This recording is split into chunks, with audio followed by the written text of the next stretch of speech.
நம்ம சோடாப்பு ஈஸ்ட் எதுவுமே போடாமல் 3 வாழைப்பழம் வச்சு போண்டா செய்ய போகிறோம். அதுக்கு 3 வாழைப்பழம் எடுத்து வச்சுருக்கேன். கொஞ்சம் செந்தான் செய்ய போகிறதுனால ஒரு பாதி கட்டி வெல்லம் போட்டிருக்கோம். வெல்லமும் அடிக்கும் போதே கொஞ்சோண்டு ஏலக்காய் போட்டிருக்கேன். கொஞ்சமாக கோதுமை மாவு எடுத்துக்கிறோம். மைதாவிலே செய்யாமல் கொஞ்சமாக கோதுமை மாவு எடுத்திருக்கேன். இவ்வளோ எடுத்திருக்கேன். மாவு இதே மாதிரி ஒரு கப்பில் எடுத்திருக்கேன். இந்த வாழைப்பழம் இதுலேயே மைதா, ரவா, கொஞ்சம் கோதுமை மாவு, ஏலக்காய் தூள் போட்டு நுணுக்கி வச்சுருக்கோம்.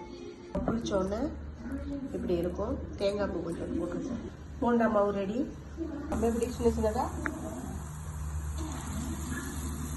போட்டு பரட்டி எடுத்தோம்னா போண்டா ரெடி.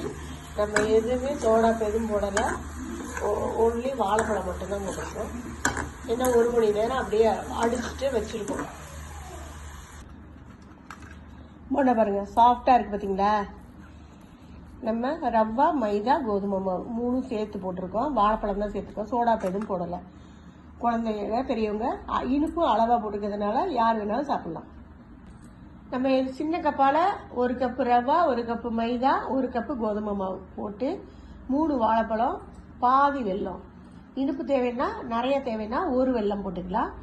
அப்படியே மிக்சியில் அடித்து ஒரே 1 மணி நேரம் ஊற வச்சிங்கன்னா சோடா பெண்ணும் போடாத போண்டா ரெடி.